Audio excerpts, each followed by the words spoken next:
அனைவருக்கும் வணக்கம். வாழ்க வளமுடன்.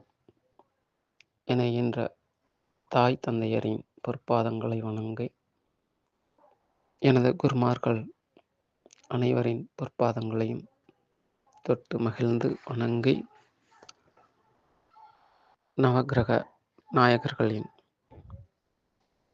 பொற்பாதங்களை போற்றி, இந்த 2026ஆம் ஆண்டுக்கான புத்தாண்டு ராசி பலன்களை பற்றி நம்ம பார்க்கிறோம். இந்த 2026ல்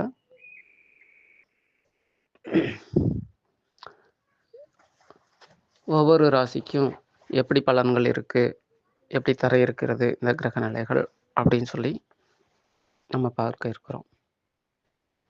இப்போ 2025ல் மேசராசிக்காரங்களுக்கு ஒரு விதமான பயமும் அச்சத்தையும் கண்டிப்பாக கொடுத்துருக்கோம். அந்த பயத்திலிருந்து இன்னும் கூட நீங்கள் மீண்டு வந்திருக்க மாட்டீங்க. ஆனால் இனி உங்களுக்கு அந்த அச்சம் தேவையில்லை அப்படின்னே சொல்லலாம். ஏன்னா இப்போ உங்களுக்கு இருக்கிறது ஏழரை சனியாக இருக்குது. இந்த ஏழரை சனியில் நம்ம எப்படி சமாளிக்க போகிறோம் அப்படிங்கிற எண்ணங்கள் உங்கள் மனசில் ஓடிட்டுருக்கோம். ஆனால் அதுக்கெல்லாம் ஒன்றும் நீங்கள் கவலைப்பட தேவையில்லை. இந்த ஏழரை சனி யார் ஏழரை சனியை பயப்படணும் அப்படின்னா, யாரெல்லாம் இயற்கைக்கு புறம்பாக இருக்காங்களோ அவங்க தாங்க இந்த சனி பகவானை கண்டு பயப்படணும்.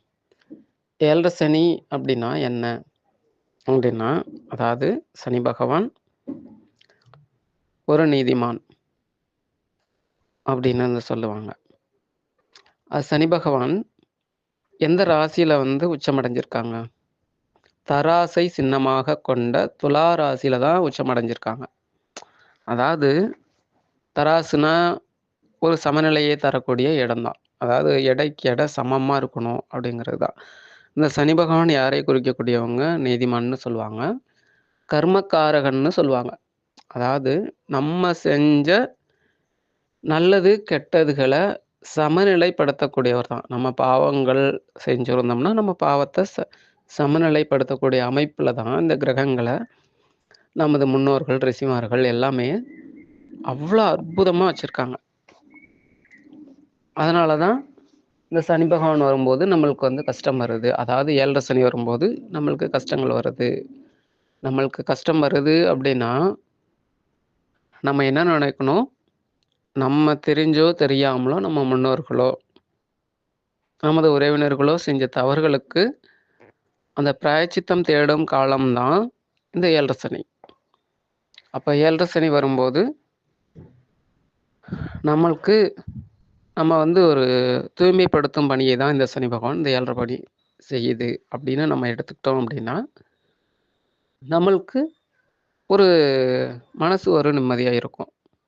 அப்போ ஒரு அர்ப்பணிப்போட அந்த ஒரு ஆத்மார்த்தமாக அந்த விஷயத்தை நம்ம ஏற்றுக்கும் போது நம்மளுக்கு பிரச்சனைகள் இல்லை, நம்ம எதையும் கடந்து போகலாம் அப்படிங்கிறது தான் இந்த ஏழரை சனி பகவான் சொல்கிறாரு. ஆமாம், அப்படி பார்க்கும்போது உங்களுக்கு இந்த சனி பகவானால் நிறைய மாற்றங்களை தரப்போகுது. ஏழரை சனி மட்டும் உங்களுக்கு பிரச்சனைகள் கொடுக்குமா அப்படின்னா அது மட்டும் தராது. ஏன் அப்படின்னா உங்களுடைய பிறப்பு ஜாதகத்தில் எப்படி கிரக அமைப்பு இருக்குது அதுக்கு தகுந்த மாதிரியும் இப்போ நடக்கிற திசாபுத்திக்கு தகுந்த மாதிரி தான் உங்களுக்கு பலன்கள் மாற்றத்தை தரும். அதனால் நீங்கள் பயப்பட தேவையில்லை. இப்போ இந்த வருஷத்தில் 2026ஆம் ஆண்டுக்கான பலன்கள் அப்படின்னு பார்க்குறப்போ குரு பகவான் 3ஆம் இடத்துல இருக்காங்க. அதே போல் ஜூன் மாதத்துக்கு அப்புறம் குரு பகவான் உங்கள் 4ஆம் இடத்துல, அது கடகராசிக்கு போகிறாரு, உச்சராசிக்கு போகிறாரு. அதே போல் 5ஆம் இடத்துல கேது பகவான் இருக்காங்க. 11ஆம் இடமான கும்பராசியில் ராகு பகவான் இருக்காங்க. 12ல் சனி பகவான் இருக்காங்க. இந்த மாதிரி ஒரு அமைப்பு உங்களுக்கு இருக்குது. இந்த மேச ராசிக்காரங்களுக்கு இந்த மாதிரி ஒரு கிரக நிலைகள் இருக்குது. இப்போது இந்த அமைப்பின் மூலம் உங்க குடும்பத்துல சுப நிகழ்ச்சிகள் உங்களுக்கு நடக்கும். அதாவது எப்படின்னா, இப்போ உங்களுக்கு இருக்கக்கூடிய பிரச்சனைகள் பொருளாதாரத்துல ஒரு மாற்றத்தை தரும். குடும்பத்துல சுப நிகழ்ச்சிகள் நடக்கும்.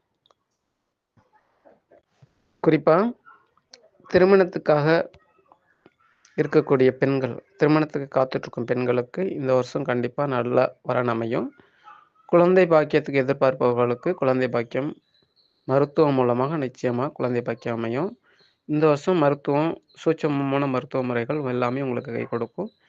வேலை செய்பவர்களை பொறுத்தவரைக்கும், பணியிடத்துல பணியாளர்களின் மூலமாக கடந்த ஆண்டுகளில் நிறைய பிரச்சனைகள சந்திச்சிருப்பீங்க. ஆனா, இந்த ஆண்டு அதையெல்லாம் எதிர்கொண்டு உங்களுக்கான இடத்தில் தக்க வைப்பீங்க.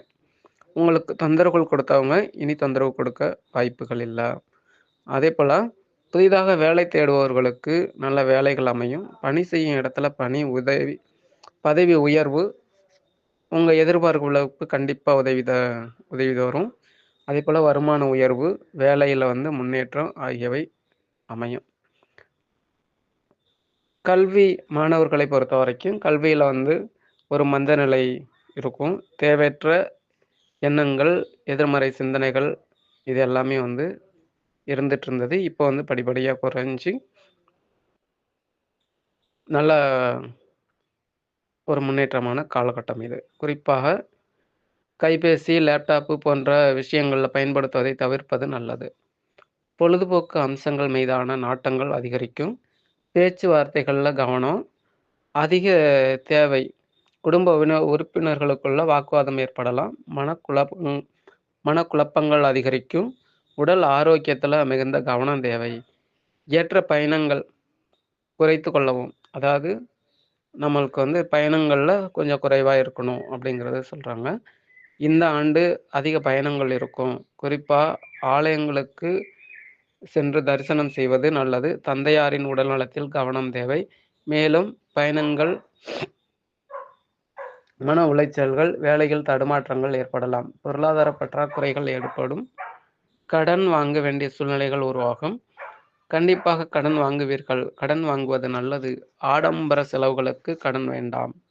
ஆடம்பர செலவுகளுக்கு கடன் வாங்க வேண்டாம். ஆலயங்களுக்கு அதிகமா செல்வது, குறிப்பாக காவல் தெய்வங்கள் வழிபாடு,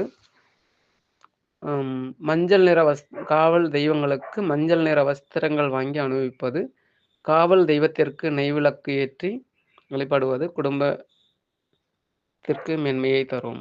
குலதெய்வ வழிபாடு மிக சிறப்பு. நன்றி.